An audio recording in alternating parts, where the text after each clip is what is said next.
أعوذ بالله من الشيطان الرجيم بسم الله الرحمن الرحيم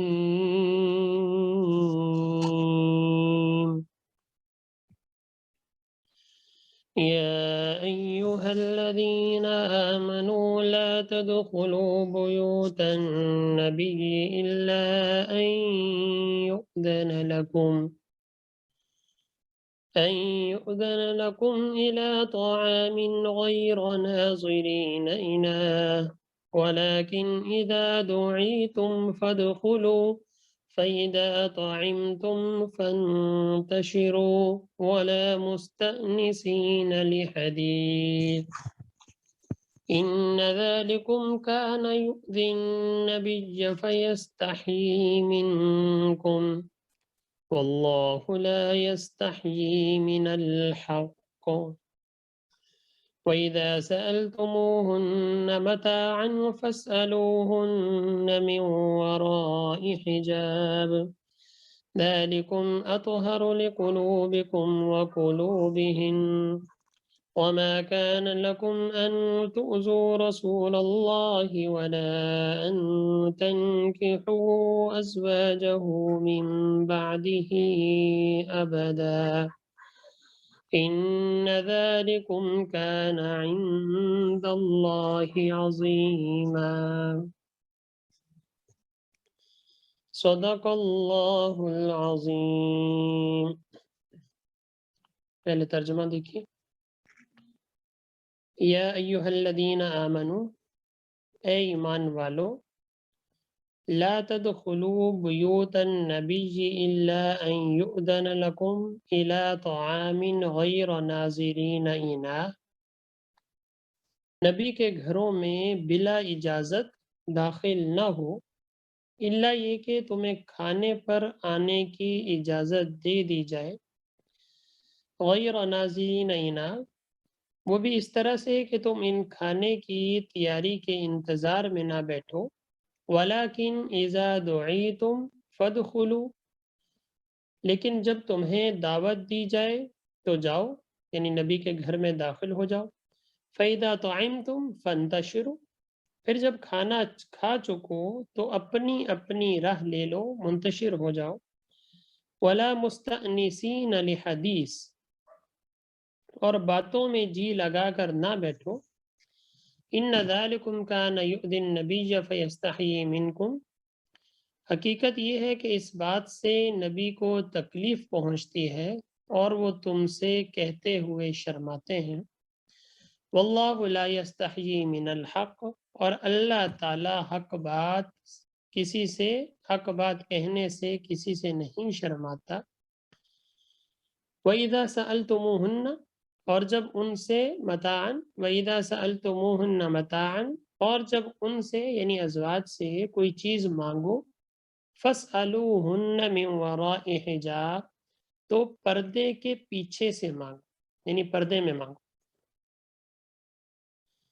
ذَلِكُمْ أَطْهَرُ لِقُلُوبِكُمْ وَقُلُوبِهِمْ، یہ طریقہ تمہارے دلوں کو بھی اور ان کے دلوں کو بھی زیادہ پاکیزہ رکھنے کا ذریعہ ہے، وَمَا كَانَ لَكُمْ أَن تُؤْذُوا رَسُولَ اللَّهِ وَلَا أَن تَنكِحُوا أَزْوَاجَهُ مِن بَعْدِهِ أَبَدًا، اور تمہارے لیے جائز نہیں کہ تم نبی کو تکلیف پہنچاؤ، اور نہ یہ جائز ہے کہ ان کے بعد ان کی بیویوں سے کبھی نکاح کرو، ان ذالکم کان عند اللہ عظیما، یہ اللہ کے نزدیک بڑی سنگین بات ہے۔ یہ سورۃ الاحزاب کی آیت نمبر 53 آپ کے سامنے تلاوت اور ترجمہ ہوا، جس میں اللہ تعالیٰ نے 3 قسم کے احکامات کا ذکر فرمایا۔ سب سے پہلا حکم جو اللہ تعالیٰ نے اس آیت میں دیا وہ یہ ہے کہ جب کسی کے گھر میں دعوت کے لیے جاؤ تو دعوت کے اسلوب بتائے، دعوت کے طریقے بتائے کہ کس طریقے سے کسی کے گھر میں جاؤ، وہاں کس طریقے سے کھانا کھانا چاہیے، کس طریقے سے وہاں سے فارغ ہو کے انسان کو واپس آ جانا چاہیے، ایک تو وہ حکم بیان فرمائے۔ دوسرا اسی آیت میں اللہ تعالیٰ نے پردے کا حکم بھی بیان فرمایا، اور تیسرا اس کے بعد آپ صلی اللہ علیہ وسلم کو تکلیف دینے سے متعلق کہ آپ کو تکلیف دینا جائز نہیں۔ اسی طرح آپ صلی اللہ علیہ وسلم کی زندگی کے بعد آپ صلی اللہ علیہ وسلم کی ازواج سے نکاح بھی جائز نہیں۔ تو یہ تین قسم کے احکامات اللہ تعالیٰ نے اس آیت میں بیان فرمائے، اور اس میں یہ بات بھی پیش نظر رہے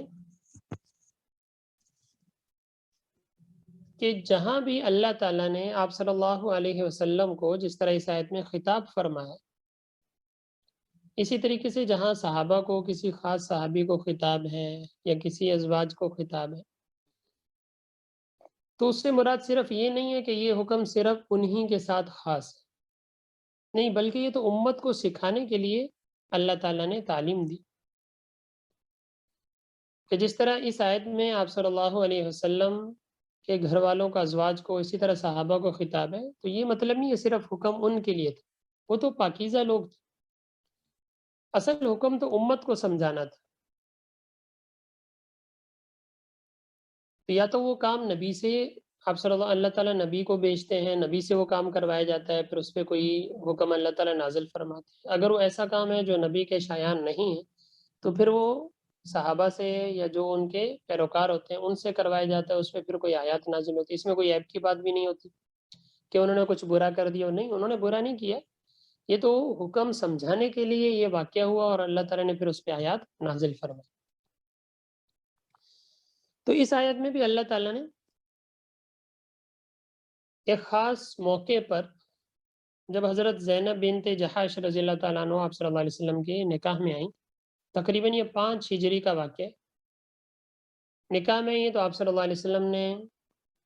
ولیمے کے طور پہ رات کو یعنی دعوت کی صحابہ کرام کی شام کے ٹائم، جس طرح کہ آج کا پرانے زمانے میں بھی اور ہمارے بزرگوں کا بھی طریقہ یہ تھا کہ صبح کا کھانا ہوتا تھا اور شام میں مغرب کے بعد کا کھانا، تو شام میں شاید ولیمے کی دعوت کی، تو صحابہ کرام رضی اللہ تعالیٰ عنہم دعوت کے لیے تشریف لائے، ہو سکتا ہے کچھ صحابہ پہلے بھی آ گئے، پھر اس کے بعد کھانے پینے کا محفل ہوئی، مجلس ہوئی، تو کھانا پینے کے بعد چونکہ آپ صلی اللہ علیہ وسلم کی زوجہ جو تھیں وہ بھی گھر میں بیٹھی ہوئی تھی، اور کوئی بڑے بڑے گھر تو ہوتے نہیں تھے اس وقت، تو وہی حجرہ تھا، اس میں ان کا منہ دوسری طرف تھا، چادر لی ہوئی تھی انہوں نے، تو آپ صلی اللہ علیہ وسلم نے صحابہ کے ساتھ کھانا کھایا، کھانا کھانے کے بعد صحابہ اکرام رضی اللہ تعالیٰ عنہ کو اٹھ کے چلے جانا، لیکن وہ کچھ باتوں میں مشغول ہو گئے آپس میں، تو آپ صلی اللہ علیہ وسلم کو یہ بات تھوڑی سی یعنی دل میں ناگوار سی معلوم ہوئی، جس طرح کہ عام طور پہ طبی طور پہ انسان کو ہو جاتا ہے کہ یار مہمان آئے ہوئے ہیں ابھی جا نہیں رہے، تو ضروریات گھر کی ہوتی ہیں، تو آپ صلی اللہ علیہ وسلم نے حیا کے مارے کسی کو کہا بھی نہیں، بھئی یہ دعوت ہو گئی ہے اب آپ لوگ چلے جائیں، حالانکہ آپ صلی اللہ علیہ وسلم کہہ سکتے تھے، کیونکہ آپ صلی اللہ علیہ وسلم سکھانے کے لیے آئے تھے، اور صحابہ اکرام برا بھی نہیں مانتے، لیکن اس کے باوجود بھی آپ صلی اللہ علیہ وسلم نے کچھ نہیں کہا۔ اس کا مطلب مہمان کے آداب ہوتے ہیں، مہمان کا لحاظ کیا جاتا ہے، تو مہمانوں کے رتبے کا بھی خیال رکھا، تو آپ صلی اللہ علیہ وسلم حجرے سے اٹھ کے دوسری ازواج کے حجرے میں گئے کہ شاید یہ چلے جائیں، جب واپس آپ صلی اللہ علیہ وسلم آئے تو دیکھا کہ وہ حضرات دوبارہ بیٹھے ہوئے وہاں پہ، تو جب انہوں نے پھر آپ صلی اللہ علیہ وسلم کے اب چہرے کو دیکھا تو فوراً اٹھ کے اجازت چاہیے اور روانہ ہو گئے، تو جیسے یہ باہر گزرے اسی ٹائم یہ آیات اللہ کی طرف سے نازل ہوئی، اور آپ صلی اللہ علیہ وسلم نے یہ باہر نکل کے وہی جس طرح نازل ہوتی تھی تو یہ صحابہ اکرام کو یہ آیات سنائی۔ اسی طریقے سے کچھ اور بھی واقعات اس سلسلے میں آتے ہیں کہ حضرت عمر رضی اللہ تعالیٰ نے جب آپ صلی اللہ علیہ وسلم حضرت زینب بنت جحش ان سے نکاح ہوا، تو آنا جانا آپ صلی اللہ علیہ وسلم کے پاس تھا، تو کہ پردے کے احکام پہلے نہیں تھے، تو اس وقت حضرت عمر رضی اللہ تعالیٰ عنہ نے آپ صلی اللہ علیہ وسلم سے فرمایا کہ لوگ پتہ نہیں کس کس طرح کے آتے ہیں آپ سے ملنے، کو اچھے بھی ہوتے ہیں، کچھ منافقین بھی ہوتے ہیں، کچھ اور بھی ہوتے ہیں، تو اس لیے آپ اپنی ازواج کو حکم دیں کہ وہ پردہ کریں، تو حضرت عمر نے یہ ویسے ہی بات کی تھی، لیکن اللہ تعالیٰ نے اس واقعے کے زمرے میں یہ پردے کے احکامات بھی نازل فرمائے، ہو سکتا ہے کہ ساری باتیں ایک ساتھ ہوں، سارے شان نزول ایک ساتھ ہوں، تو اس وجہ سے کوئی اس میں تعارض نہیں، تو اس میں 2-3 قسم کے واقعات ہمیں سکھائے۔ پہلا حکم تو جو سکھایا گیا وہ دعوت کے آداب سکھائے گے، جیسے کہ میں پڑھ بھی دیتا ہوں ساتھ ساتھ پھر ہم تو یہاں کسی کے گھر دعوت ہو یا کسی کے گھر جانا ہو تو تین حکم، تین چیزوں کا لحاظ رکھنا چاہیے۔ پہلا حکم کیا تھا؟ یا ایھا الذین آمنوا لا تدخلوا بیوت النبی الا ان یؤذن لکم الی طعام غیر ناظرین انہ، کہ بغیر اجازت کے کسی کے گھر میں داخل نہ ہو، بغیر اجازت کے، جب تک اجازت نہ ہو کسی کے گھر میں داخل ہونا درست نہیں ہے۔ یہ ہم بات پہلے بھی اس پہ تفصیلی بات آ چکی کہ ایک تو آپ لوگوں کا اپنا گھر ہے، اکیلا بندہ ہے، اس کا کوئی مسئلہ نہیں صحیح۔ اگر گھر میں جوائنٹ فیملیاں رہتی ہیں تو اس صورت میں آپ کو اجازت لے کے آنا چاہیے، یا آپ گھر میں رہتے ہو، والدہ ہیں، بہنیں ہیں، ایسی چیزیں، تو آپ کو اجازت یا کم از کم کوئی اشارہ ایسا ہو، دروازہ کھٹکھٹا دیا، بیل بجا دی، کچھ اور، تاکہ لوگوں گھر والوں کو پتہ چل جائے، خواتین کو، کہ فلاں آدمی آ رہے، تاکہ کسی نے پردہ وغیرہ کرنا ہو، دوپٹہ لینا ہو، یا پردہ تو نہیں، دوپٹہ وغیرہ لینا ہو تو وہ لے سکتے۔ لیکن اگر کسی غیر کے گھر میں آپ جا رہے ہیں، چاہے وہ آپ کے رشتہ دار ہیں لیکن محرم نہیں ہے، تو ایسی صورت میں بغیر اجازت داخل ہونا جائز نہیں۔ تو یہاں بھی آپ صلی اللہ علیہ وسلم کے گھر کے بارے میں فرمایا گیا ہے کہ اے نبی، اے ایمان والو، بغیر اجازت نبی کے گھر میں داخل نہ ہو۔ ہاں اگر وہ اجازت دے دیں تو پھر داخل ہو جاؤ، یا وہ کسی دعوت کے لیے بلائیں، کسی اور مقصد کے لیے بلائیں، تو پھر اجازت لے کے ان کے گھر میں جانے کی اجازت۔ تو پہلا تو دعوت کا یہ اسلوب بتایا کہ کسی کے گھر میں جب جاؤ دعوت کے لیے تو بغیر اجازت کے نہ جاؤ۔ ہاں جب تمہیں بلایا جائے، تمہیں دعوت دی جائے، تو پھر ان کے گھر دعوت کے لیے چلے جاؤ، صحیح، اگر کوئی دعوت وغیرہ ہے۔ اور پھر یہ پہلا حکم اس آیت میں یہاں تک نازل ہوا، یا ایھا الذین آمنوا، اے ایمان والو، لا تدخلوا بیوت النبی، تو نبی کے گھر میں داخل نہ ہو مگر یہ کہ ان یؤذن لکم، تمہیں اجازت دی جائے، الی طعام، کسی کھانے کی طرف، کسی دعوت کی طرف، لیکن غیر ناظرین الی، لیکن اس کے پکنے کا انتظار نہ کرو۔ دعوت کا دوسرا طریقہ یہ بھی غیر ناظرین الی، یعنی اس کا مطلب یہ نہیں ہے کہ تمہیں دعوت دی گئی، تم 4 گھنٹے پہلے سے جا کے وہاں بیٹھ جاؤ، تم 10 گھنٹے پہلے سے جا کے وہاں بیٹھ جاؤ۔ دعوت شام کی دی گئی ہے، تم صبح سے وہاں جا کے بیٹھ جاؤ، نہیں۔ دعوت کے طریقے ہیں، جب ہمیں دعوت کسی نے دی ہے، کسی کے گھر ہم جا رہے ہیں، چاہے وہ شادی کی دعوت، اگر شادی کی دعوت میں انہوں نے شام کو بلایا، شام کے کھانے پہ، تو اس کا یہ مطلب یہ نہیں کہ ہم لوگ صبح سے جا کے وہاں بیٹھ جائیں، ہم 2 دن پہلے جا کے وہاں بیٹھ جائیں، بھی دعوت کے اصول کے خلاف۔ آپ حضرات کو جب کہا گیا فلاں وقت آنا ہے، فلاں ٹائم کی دعوت ہے، تو اس کی پابندی کا لحاظ رکھنا چاہیے۔ تو ایک تو بغیر اجازت کے نہ جاؤ، دوسرا یہ کہ جس وقت بلایا جا رہا ہے اسی وقت جاؤ، ایسا نہ ہو کہ وہاں جا کے بیٹھ جاؤ اور دعوت کا کیا کرنے لگو، انتظار کرنے لگو، پکنے کا انتظار کرو، بھائی گھر والے ادھر ادھر 100 کام ہے تو ان کو پریشانی لاحق ہو سکتی۔ ولیکن اذا دعیتم فادخلوا، ہاں جب تمہیں دعوت دی جائے، جس وقت دی جائے اس ٹائم تم دعوت کے لیے چلے جاؤ، داخل ہو جاؤ۔ فَإِذَا طَعِمْتُمْ فَانْتَشِرُوا، اور دعوت کے آخر میں کیا کرو، فَإِذَا طَعِمْتُمْ، جب تم کھانا کھا لو، فَانْتَشِرُوا، تو اب اپنا راستہ لے لو، وَلَا مُسْتَأْنِسِينَ لِحَدِيث، وہاں پہ باتیں کرنے کے لیے نہ بیٹھ جاؤ۔ تو دیکھیں دعوت کے، کسی کے گھر دعوت کے 3 اسلوب ہمیں بیان کیے گئے۔ پہلا اسلوب کہ بغیر اجازت کے داخل نہ ہو، دوسرا اصول جس وقت دعوت دی گئی ہے اسی وقت وہاں پہ جائیں، پہلے سے جا کے نہ بیٹھ جائیں، اور تیسرا جب دعوت سے فارغ ہو جاؤ تو اس وقت وہاں سے واپسی آ جائے۔ تو 3 اصول ہیں۔ پہلا یہ کہ بغیر اجازت کے نہ جاؤ، دوسرا یہ کہ جس وقت آپ کو بلایا گیا اسی وقت آپ جائیں، اور تیسرا یہ کہ جب کھانا وغیرہ کھا لیا، فارغ ہو گئے دعوت سے، تو اب جلدی اپنا راستہ لے لو، تاکہ رات کا ٹائم اگر ہے تو گھر والوں نے اپنے کچھ انتظامات کرنے ہیں تو وہ اپنے کر لیں، خام خواہ آپ کباب میں ہڈی نہ بنو، وہاں پہ بیٹھے رہو جس وجہ سے گھر والوں کو تکلیف۔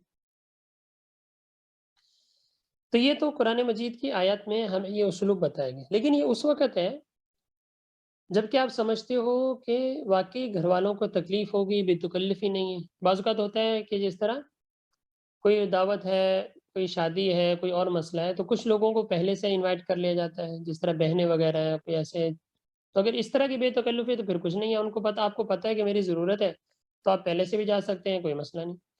اسی طرح دعوت کے بعد اگر آپ کو لگتا ہے کہ گھر والے جو ہیں یا وہ جو فیملی ہے وہ چاہتی ہے کہ کچھ بیٹھے ہیں باتیں شاتیں ہو جائیں اور بے تکلفی آپ کے ساتھ، پھر اگر زیادہ دیر بھی بیٹھ لیا جائے ان کے ساتھ گپ شپ پہ لگا لی جائے تو کوئی حرج نہیں ہے۔ لیکن ایک عام دعوت کا طریقہ یہ بتایا جا رہا ہے کہ جہاں بھی کسی کے گھر میں آپ کو دعوت دی جا رہی ہے تو ایک تو آپ وقت سے جائیں، جس وقت آپ کو بلایا گیا ہے اسی وقت آپ جائیں، اور جب فارغ ہو گئے دعوت سے، اب دیکھتے ہیں کہ کوئی حاجت وغیرہ نہیں ہے، ضرورت نہیں ہے، تو پھر اپنے واپسی کا جلدی انتظام کر لینا چاہیے۔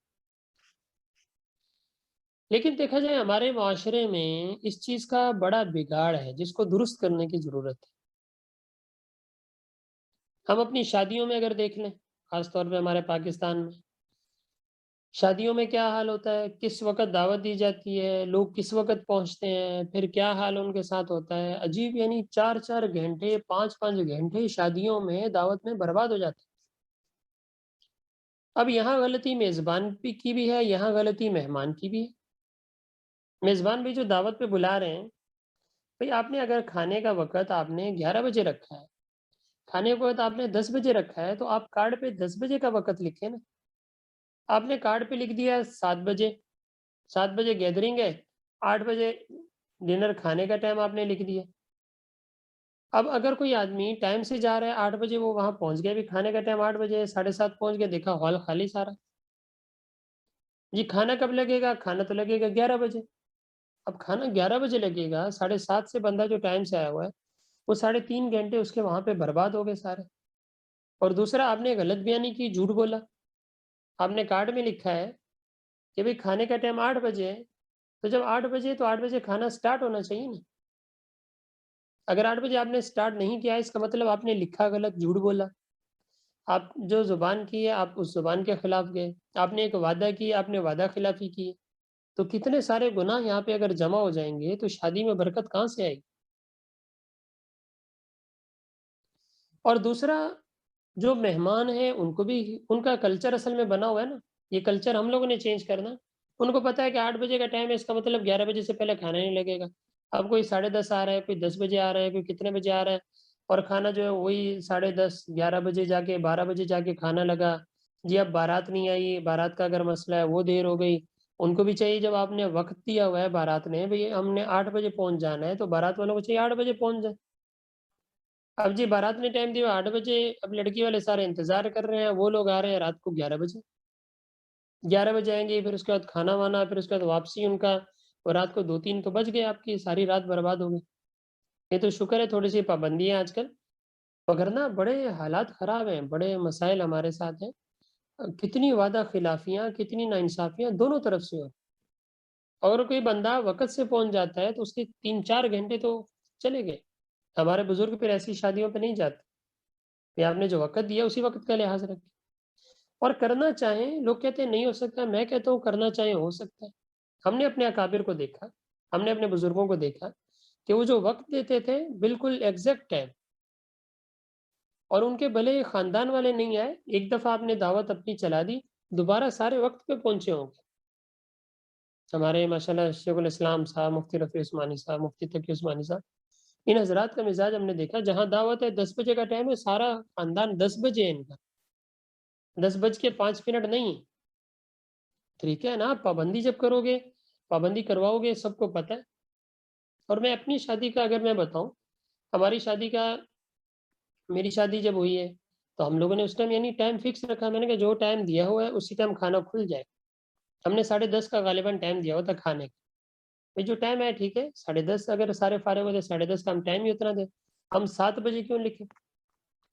ہاں 9:30 گیدرنگ ہو جائے گی، 10:30 کھانا ہو جائے گا، اور اس کے بعد پھر 11 بجے فارغ ہو جائیں گے سارے، کھانا وانا کھا کے جو بھی کام کرنا ہے۔ اس ٹائم ہال وغیرہ دیر تک کھلے رہتے، لوگ دیر تک فارغ ہوتے،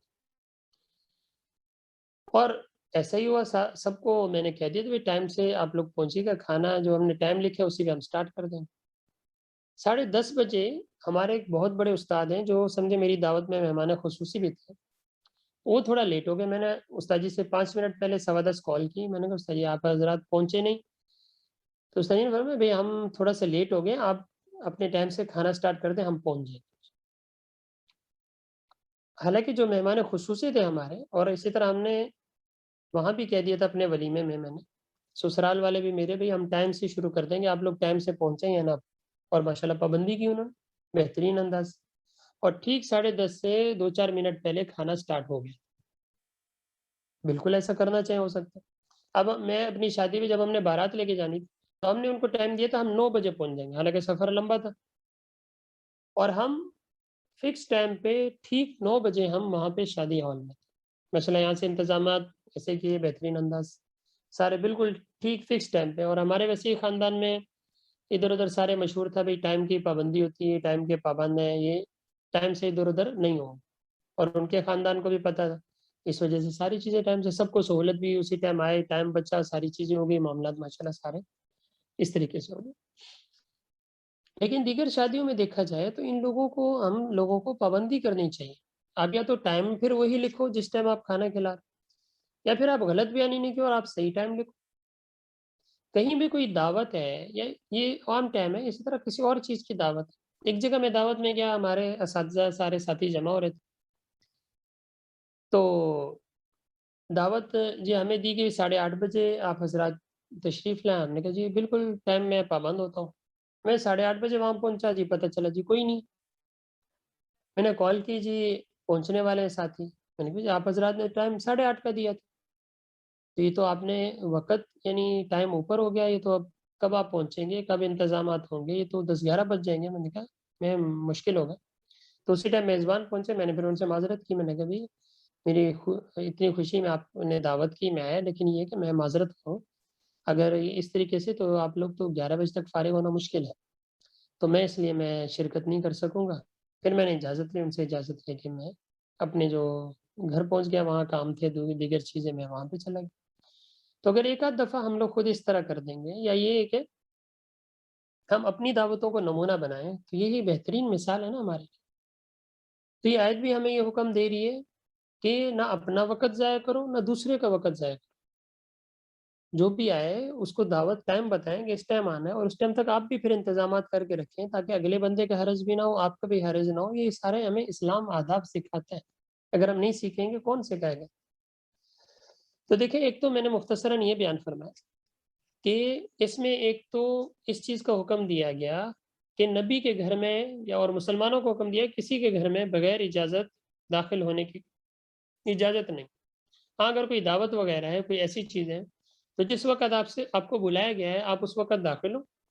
آپ اس وقت وہاں ان کے گھر جائیں. اور اگر دعوت سے فارغ ہو جائیں اور آپ سمجھتے ہیں کہ بے تکلفی وہاں نہیں ہے اور ان کی چاہت بھی نہیں ہے, ہاں اگر چاہت وغیرہ بیٹھ جائے, نہیں تو پھر آپ اجازت چاہیں تاکہ ان کا بھی حرج نہ ہو. تو ایک تو ان چیزوں کا خیال رکھنا چاہیے. اور اللہ تعالیٰ نے آگے فرمایا ان ذالکم کان یؤذی النبی فیستحیی منکم. حقیقت یہ ہے کہ نبی کو اس بات سے تکلیف پہنچی ہے, لیکن وہ حیا کے مارے انہوں نے تذکرہ نہیں کیا. لیکن اللہ تعالیٰ تو سچ بات کہنے سے نہیں شرماتا. اللہ تعالیٰ نے تو کہہ دی صحابہ کو کہ بھائی اس طرح بھی زوجہ بیٹھی ہوئی ان کی گھر میں, اور وہ ظاہر بڑے گھر نہیں ہوتے تھے, اور چادر لے کے اس طرف منہ کر کے بیٹھی ہوئی ہیں. آپ کو چاہیے کھانا کھا کے آپ جلدی فارغ ہو, آپ 2-2 گھنٹے 3-3 گھنٹے اگر بیٹھے رہیں گے تو یہ تو گھر والوں کو تکلیف دینا. اور دوسرا حکم وَإِذَا سَأَلْتُمُوهُنَّ وَإِذَا سَأَلْتُمُوهُنَّ مَتَاعًا فَاسْأَلُوهُنَّ مِنْ وَرَاءِ حِجَابٍ. اس میں اللہ تعالیٰ نے پردے کا حکم نازل فرمایا, پردے کا حکم بیان فرمایا کہ جب تم ان سے سوال کرو تو پردے کے پیچھے سے سوال کرو. یعنی اس سے پہلے کیا تھا,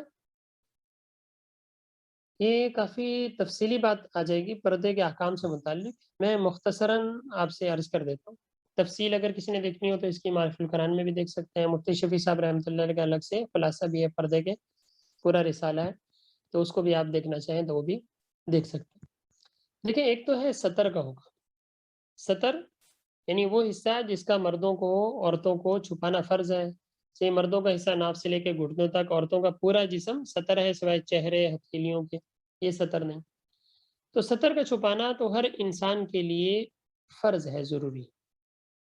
سطر اس کو کہتے ہیں کہ جس کے چھپائے بغیر نماز درست نہیں ہوتی. کہ اگر سطر کا معمولی سے حصہ, عورتوں کے بال سطر میں شامل ہیں, اگر وہ کھلا رہ گیا تو عورت کی نماز ادا نہیں ہوگی. تو سطر کا چھپانا تو ضروری ہے, اور حضرت آدم علیہ السلام سے لے کے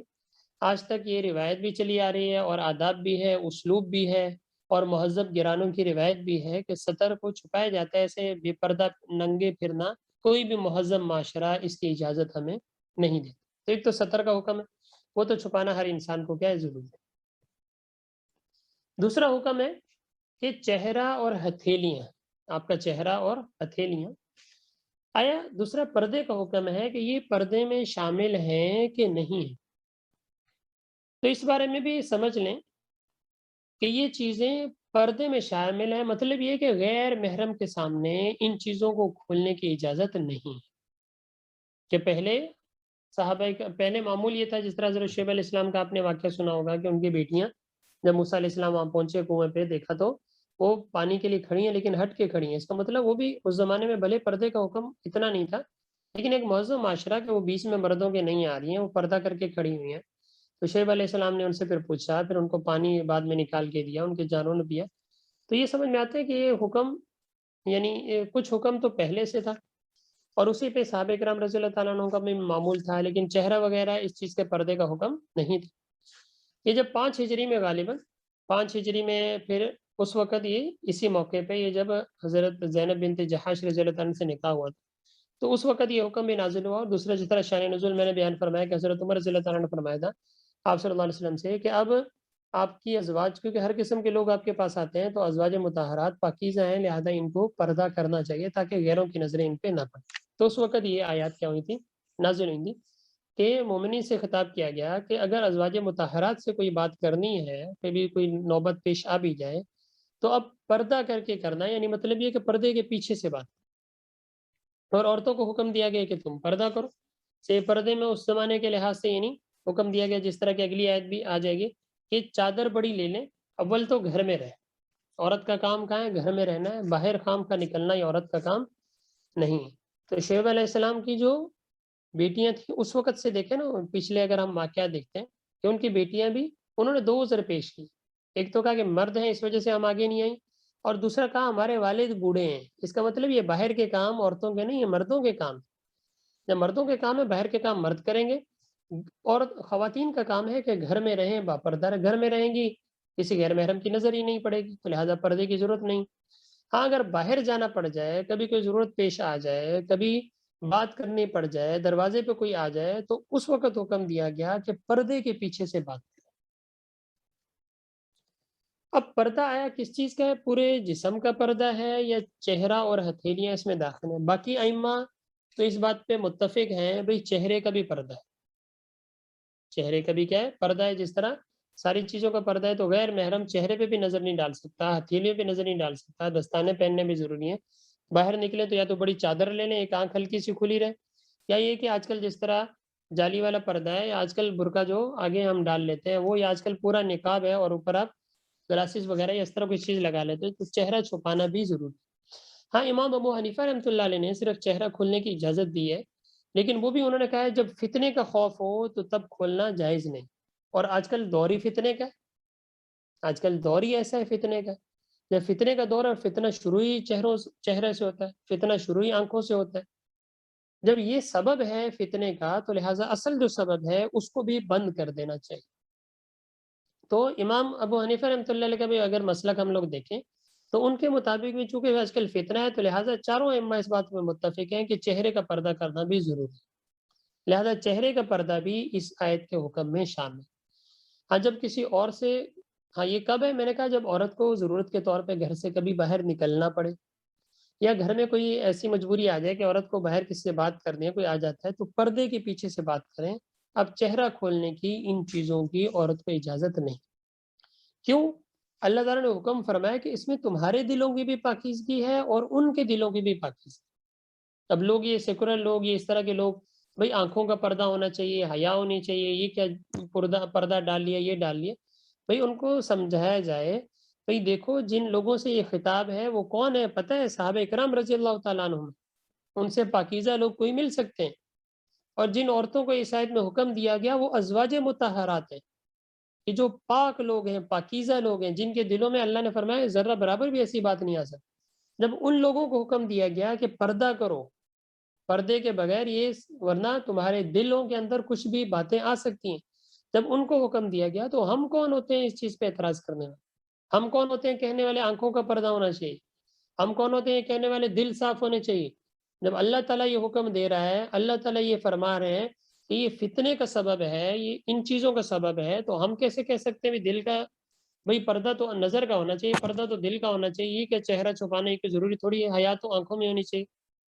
بھائی اس کا مطلب آنکھوں میں حیا ہے تو بالکل آدمی بھرنا پھرنا شروع کر دے، ننگے پھرنا شروع کر دے، تہذیب کے خلاف ہے، شائستگی کے خلاف۔ تو اس لیے پردے کے اندر چہرہ بھی داخل ہے، غور سے سمجھیں۔ ستر میں نے فرمایا ستر تو محرم سے چھپانا بھی ضروری ہے، ستر انسان بھائی کے سامنے ظاہر نہیں کرتا،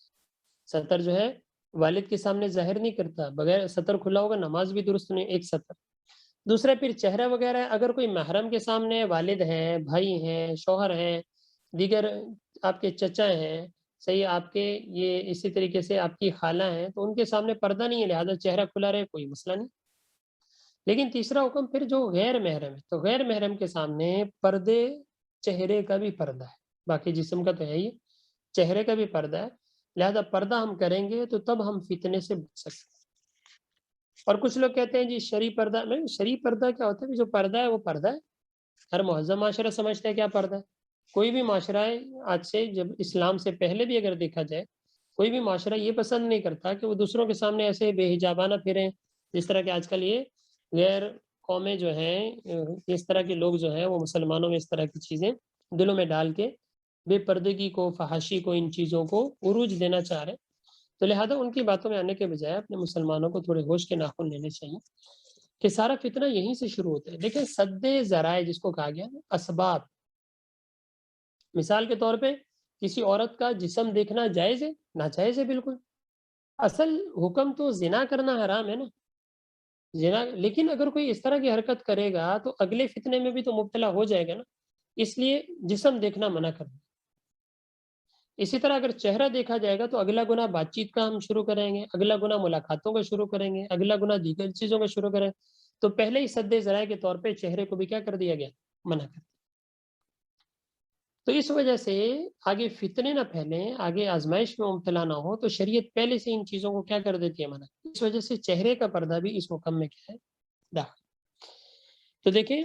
وَإِذَا سَأَلْتُمُوهُنَّ مَتَاعًا، جب ان سے کوئی چیز مانگو، فَاسْأَلُوهُنَّ مِنْ وَرَاءِ حِجَاب، تو پردے کے پیچھے سے مانگو، ذَلِكُمْ أَطْهَرُ لِقُلُوبِكُمْ وَقُلُوبِهِمْ،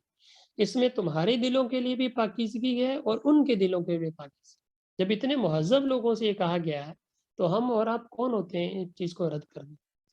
تو اپنی بیٹیوں کو، اپنے گھر والوں کو، اپنے لوگوں کو پردے کا حکم کریں، اسی میں ہماری حیا ہے، اسی میں ہماری شرم ہے، اسی میں ہماری عزت ہے۔ اب کچھ لوگ سمجھتے ہیں جی ہم بے پردگی کر کے عزت کما لیں گے، نہیں، بالکل غلط۔ پردہ ہر چیز کیا ہے؟ پردہ عزت اسی میں، تہذیب اسی میں، سلیقہ اسی میں۔ عورت نام ہی چھپی ہوئی چیز کا ہے نا، قیمتی چیز ہے۔ ہم 100 روپیہ رکھتے ہیں، 1000 روپیہ رکھتے ہیں، اس کو سنبھال کے جیب میں باہر لے کے جاتے ہیں۔ تو عورت اس سے بھی گری ہوئی چیز ہے کہ آپ اس کو ایسے ہی لے کے جاؤ۔ ہماری عزتیں ہیں، ہمارے گھر کی ہیں، رونق ہیں ہمارے، اگر اس طرح بے حیا پھرنے لگ جائیں گی تو پھر تو معاشرے میں بگاڑ ہوگا۔ اور دوسری طرف دیکھیں اللہ نے مردوں کو حکم دیا نظروں کو نیچی رکھو، عورتوں کو حکم دیا پردہ کرو، کیونکہ مردوں کا کام سارے دن باہر کام کرنا ہے، سارے محنت مزدوری کرنا۔ اگر وہ برقع پہن لیں گے مرد تو کام کاج کیسے کریں؟ ہاں، عورتوں کو حکم ہے گھر میں رہو، باہر جانے کی ضرورت نہیں، اگر ضرورت پیش آئی ہے تو پردے میں چلی جاؤ، شریعت منع نہیں کرتی، شریعت کہہ رہی ہے گھومو پھرو، بھلے جانا ہے کہیں شوہر کے ساتھ، محرم کے ساتھ جائیں، لیکن پردے میں جائیں، طریقے سے جائیں، سلیقے سے جائیں۔ تو ایک طرف تو عورتوں کو حکم دیا پردہ کرو، مردوں کو حکم دیا نظریں نیچی رکھو۔ اب دیکھیں ایک طریقہ تو یہ ہے کہ ہم اپنی عورتوں کو، بہنوں کو، اپنی بیویوں کو، اپنے والدین ماؤں کو ایسے ہی بے پردہ لے کے گھومیں اور ہم باقی مردوں سے کہیں تم سارے نظریں نیچی کر کے کھڑے رہو۔ ایسا تو پاسبل نہیں، ممکن نہیں، لوگوں کی نظروں کو تو ہم بند نہیں کر سکتے۔ تو آسان طریقہ یہ ہے کہ ہم اپنے گھر والوں کو پردہ کرا لیں، ان سے پردہ کروا لیں، باقی لوگوں کی آنکھیں تو ہم کچھ نہیں کر سکتے نا۔ ہاں جب یہ پردے میں ہوں گی تو پھر کوئی مسئلہ ہی نہیں، پھر کوئی خوف ہی نہیں۔ اللہ تعالیٰ ہمیں سمجھ نصیب فرمائے۔ جی میں نے اشارہ کیا ان چیزوں کی طرف، کوئی سوال ہو تو آپ لوگ لازمی پوچھ لیجیے گا، وگرنہ مفتی شفیع صاحب رحمۃ اللہ علیہ کا مفصل رسالہ ہے اس پہ، اور معرفت القرآن میں بھی کچھ اس پہ تفصیل سے بات کی گئی پردے کے احکام سے متعلق، تو اس کا لازمی آپ لوگ مطالعہ فرمائیے۔ وما كان لكم ان تؤذوا رسول الله ولا ان تنكحوا ازواجه من بعده ابدا، اور تمہارے لیے جائز نہیں ہے کہ تم اللہ کے رسول کو تکلیف دو۔ یہاں تھوڑی سی تکلیف پہنچی نا، آپ صلی اللہ علیہ وسلم پریشان ہوئے کہ یہ صحابہ اکرام اٹھ کے جا نہیں رہے ہیں، اور آپ نے گھر والوں کے ساتھ معاملات ہیں، زوجہ بیٹھی ہوئی ہیں بیچاری، کافی دیر سے تھک گئی ہوں گی، تو یہ کہ وما تمہارے لیے یہ بات جائز نہیں ہے کہ تم اللہ کے رسول کو تکلیف دو، اور ولا ان تنکحوا ازواجہ من بعدہ، اور یہ کہ آپ صلی اللہ علیہ وسلم کے اس دنیا سے رخصت ہونے کے بعد ان کی ازواج سے نکاح کرنا بھی جائز ہے۔ یہ ایک طرح آپ صلی اللہ علیہ وسلم کی حیات پر دلیل بھی ہے کہ اس کی بیوی سے نکاح کرنا جائز ہوتا ہے نا جس کا شوہر کا انتقال ہو گیا۔ ہاں، جو شوہر زندہ ہے یا شوہر کہیں سفر پہ گیا ہوا ہے تو ان کے اس کی بیوی سے نکاح کرنا تو جائز نہیں ہوتا۔ تو آپ صلی اللہ علیہ وسلم بھی اپنی قبر مبارک میں حیات ہے، ہاں وہ حیات اس دنیا سے الگ ہے، جب حیات ہے لہٰذا ان کی ازواج سے نکاح کرنے کی اجازت نہیں۔ اور دوسرے ہے کہ اگر کوئی کسی کی بیوی سے نکاح کرتا ہے تو ایسی صورت میں یعنی تکلیف پہنچتی ہے نا، بھلے طلاق بھی دے دیو لیکن کوئی دوسرا اگر نکاح کرے تو تکلیف پہنچتی ہے۔ تو ایسی صورت میں صحابہ کرام رضی اللہ تعالیٰ عنہ کو کہ آپ صلی اللہ علیہ وسلم کو اتنی سی بھی تکلیف نہ ہو کہ ان کے یہاں سے دنیا سے پردہ فرمانے کے بعد کوئی ان کی ازواج سے نکاح کر سکے، تو لہذا ہو سکتا ہے نبی کو تکلیف ہو، تو لہذا اس وجہ سے بھی منع فرمایا۔ اور دوسرے اس میں آپ صلی اللہ علیہ وسلم کی ازواج کے لیے بھی عزت ہے کہ جس طرح دنیا میں تم آپ صلی اللہ علیہ وسلم کی بیویاں ہو تو اسی طرح قیامت میں بھی آپ کو یہ مرتبہ کیا ہوگا، اللہ تعالیٰ شرف بخشیں گے۔ تو اس وجہ سے اس آیت میں منع فرمایا گیا، تفصیلات آپ دیکھ سکتے ہیں۔ ولا ان تنکحوا ازواجہ من بعدہ ابدا، اور نہیں اس کے بعد کبھی تم ان کی کسی زوجہ سے نکاح کرو، یہ بھی مسلمانوں کے لیے جائز نہیں۔ ان ذالکم کان عند اللہ عظیما، بے شک یہ بات تو اللہ تعالیٰ کے نزدیک بڑی سنگین بات ہے۔ تو یہ سورۃ الاحزاب کی آیت نمبر 53 آپ کے سامنے کہ جس میں 3 قسم کے احکامات بیان۔ ایک تو دعوت سے متعلق، کسی کے گھر جا رہے ہیں دعوت پہ، وہاں سے تو وقت کا خیال رکھنا چاہیے، آپ بھی خیال رکھیں کس ٹائم جانا ہے، اطلاع دے دیں پہلے سے، ایسا نہیں ہو کہ بن بلائے مہمان بن جائیں، اگلے بندوں کو تکلیف پہنچتی ہے، بعض اوقات انتظامات نہیں ہو سکتے۔ دیکھیں آپ صلی اللہ علیہ وسلم کا بھی طریقہ یہ تھا، جب سفر سے واپس آتے تھے گھر میں مدینہ میں تو ڈائریکٹ گھر نہیں جاتے تھے، مسجد میں جاتے تھے، مسجد میں جاتے تھے، باوضو ہوتے تھے، نماز 2 رکعت پڑھتے تھے، پھر اس کے بعد ازواج کی طرف جاتے۔ اس کی 2 وجوہات، ایک تو یہ کہ جب آدمی باہر سے آتا ہے سفر میں مٹی وغیرہ پڑی ہے تو آپ بھی چہرہ وغیرہ صاف کر کے، جس طرح بیویوں کو حکم ہے کہ گھر میں جب شوہر کے آنے کا وقت ہے تو بن سنور کے رہیں تاکہ ان کو خوشی ہو، تو اسی طرح مردوں کو بھی حکم ہے کہ باہر سے جب آئیں تو تھوڑا سا سلیقے سے آئیں، طریقے سے آئیں۔ تو آپ صلی اللہ علیہ وسلم مسجد میں جاتے ہیں، وضو کرتے، 2 رکعت نماز پڑھتے، ایک تو یہ تھا تاکہ چہرہ وغیرہ صاف ہو جائے، مٹی وغیرہ صاف ہو جائے، اور دوسرا یہ تھا کہ ازواج کو اطلاع بھی پہنچ جائے کہ آپ صلی اللہ علیہ وسلم تشریف لا چکے مدینہ میں، کیونکہ اتنے دور میں اطلاع پہنچ جائے گی، جب اطلاع پہنچ جائیں گی تو وہ بھی صفائی اگر کچھ کرنی ہے، چہرہ وغیرہ اپنا کوئی یعنی صاف شاف ہونا ہے تو وہ بھی آرام سے ہو جائے، تاکہ شوہر اچانک گھر میں داخل ہوا پتہ چلے جی وہ عجیب کنڈیشن میں بیگم کھڑی ہے تو شوہر کے تاثرات بھی عجیب سے ہوں گے۔ تو اس لیے اسلام نے ہمیں یہ سارے آداب سکھائے۔ اور اسی طرح کہیں دعوت کے آداب ہے، کہیں آپ نے جانا ہے یا انہوں آپ کو بلایا ہے تو وقت سے جائیں، ان کو بھی چاہیے وقت کا خیال رکھیں، جب کھانا وغیرہ کھا لیں تو جلدی واپسی کا ارادہ کریں۔ ہاں اگر بے تکلفی ہے، کوئی وہ خود چاہ رہے ہیں تو بیٹھ بھی جائیں تو کوئی حرج نہیں۔ اور دوسرا اس میں پردے کے احکامات نازل ہوئے، میں نے فرمایا کہ سطر الگ چیز ہے، پردہ الگ چیز ہے، اور پردے میں چہرہ بھی کیا ہے، داخل ہے، یہ ساری چیزیں داخل۔ اور پھر آخر میں حکم بیان فرمایا کہ آپ صلی اللہ علیہ وسلم کی زندگی کے بعد، پردہ فرمانے کے بعد آپ صلی اللہ علیہ وسلم کی ازواج سے کسی آدمی کا نکاح کرنا جائز نہیں ہے۔ تو یہ 3 قسم کے احکامات اس آیت میں بیان ہوئے۔ اللہ تعالی ہمیں ان پر عمل کرنے کی، خاص طور پہ یہ جو پہلا حکم ہے، دوسرا حکم ہے دعوت والا، اپنی شادیوں کے ان معاملات کو سیٹ کریں، دعوت کے احکامات کو سیٹ کریں، لوگوں کو سمجھائیں، لوگوں کو ترغیب دیں، انشاءاللہ بندہ چاہے تو سب چیزیں ٹھیک ہو سکتی ہیں۔ اور دوسرا اپنے گھروں میں پردے کو رواج دیں، مسلمانوں کا کلچر ہے، مسلمانوں کی ثقافت ہے، شریعت ہمیں ان چیزوں کا حکم دیتی ہے، ضروری ہے۔ تو مائیں اپنی ماؤں کو، اپنی بہنوں کو، اپنی بیٹیوں کو، اپنی بیویوں کو ان چیزوں کی ترغیب دیں، ان کا حکم دیں، تاکہ ہماری دنیا بھی سنور جائے اور ہماری آخرت بھی سنور جائے۔ اللہ تعالی ہمیں دونوں جہانوں میں کامیابی عطا فرمائے۔ جی کوئی سوال وغیرہ ہو تو آپ گروپ پہ پوچھ لیجیے گا، میں آپ لوگوں کی اٹینڈنس لے لوں پھر اس کے بعد